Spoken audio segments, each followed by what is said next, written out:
Hey, John Sonmez from SimpleProgrammer.com. So I got this question from, I believe it's Sir Juan, about learning new technologies and how can I adopt myself to learn new technologies. So he says, Hi John, how are you? I'm Sir Juan. Oh, Sir Juan. Sir Juan. Okay, I got it now. Sir Juan, because he gave me the pronunciation. Uh, I'm a .NET developer and a big fan of your courses on Pluralsight. I'm also a fan of your channel on YouTube. Awesome, cool. I have some questions. How do you plan your time to learn new technologies? There's a lot of things out there like SignalR, Web API, AngularJS, EmberJS, Knockout, but I have no idea how to master one of them. Currently, I'm using some of them in my projects. I'd like to learn more about them. In fact, I want to have a solid understanding about these technologies, but I can't plan my time to study a book or tutorial about these types of things. It appears that I need some time management techniques. Everything I learn is based on my experience. For example, I've never read a book completely. Maybe it's another problem that I can't get things done or I don't have consistency in my life. Anyway, I want to hear your ideas. How do you adopt yourself with new technologies? What strategies do you recommend for learning new technologies? So I'm actually going to divert the question away from learning new technologies, and I'm going to ask you, why are you learning things, or why do you feel like you need to master these things? I'm not saying that it's necessarily bad to master a technology, but you need to have a good reason, right? We don't just learn technologies so that we can know this technology, right? One of the big reasons to learn a technology or to master it is because it will help you greatly in your job, or it will help you to get another job. If you master all these new things that are coming out, what real benefit is it going to get you anyway? And you can't master them all, right? So you really have to ask yourself, first of all, what should I master, and does it even make sense to master, quote, anything, or to quote master anything, right? The thing is, um, if you're being inefficient at your job because you don't understand how, let's say, SignalR really works, and so you're like Googling for every answer and you're just like kind of fumbling your way through it, and you're using SignalR every day and your project is built on SignalR, then master SignalR. I agree. Then spend some time, devote it, because you're going to get a benefit from that, right? Instead of wasting 3 hours, you're going to spend 30 minutes doing a thing because you understand it.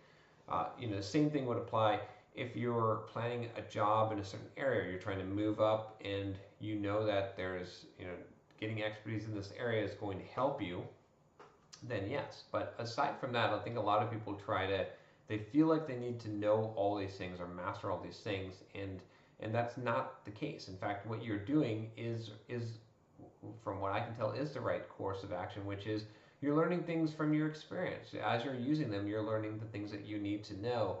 And that's the most effective way to be a software developer today, is you can't master all this stuff, so don't try, but learn what you need to know just in time to use it, right? And with the caveat of saying that if you are finding that what you're doing is being hindered by you not knowing the right way to do things, then take some time and invest in learning the right way to do things, right? So that's not always the case, and it's not always worth it. If you're going to use, let's say Ember.js for just one small part of a website, it's probably not worth learning the ins and outs of it. But if it's a 6-month project and you're going to be using it every day, it's probably worth devoting some time. So with that said, how do I go about learning new technologies? Well, part of my strategy you're already doing, which is to start utilizing them in a real world environment as much as possible, or actually working in them. If you go to my 10 Steps to Learn Anything Quickly course at 10stepstolearn.com, or if you look at my soft skills book, I cover this as well in the learning chapter. I basically say that, the way that you learn is you jump in, you do a thing, and you basically get questions about it. And when you go back and you go in a book and you're looking for answers for your questions, or you go back and you do research to answer your questions specifically, then what happens is you get a better understanding of it, right? That's when it really starts to click for you. But if you read a book cover to cover first, right, you're not going to retain most of that because you don't know what's important, right? So that's why it's important to dive in first, start doing the technology, start working in the thing. you have a lot of confusion, you don't know why this works this way or how this is supposed to work, and then you go back and you learn the thing, and then it's answering all these questions for you. You're like the light bulb's popping on, right? And you're saying, okay, oh, I get it, and now it sticks. So that's really the way to learn a new technology, and that's what I found is the most effective way. But before you invest, make sure that you're investing in the right things, because there's the world we live in today, there's so many technologies, so many new things popping up, that it's better to invest in the skills of being able to learn things quickly.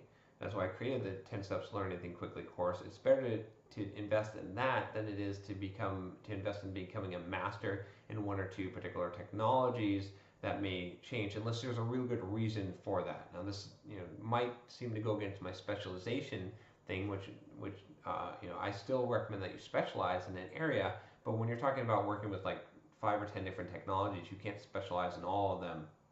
So you're going to have to pick something to specialize in, but it should be because it's benefiting you immediately, because there's a reason for it, not just because it'd be nice to be a master of this and that, because it's a never-ending battle. You're never going to catch up if you're constantly requiring yourself to become a master, or trying to become a master at a thing, at a new technology.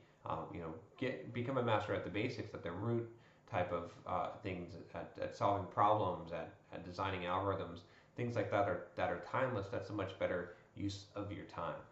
All right, well, I hope that helps you. Thanks for that question. That was a good question.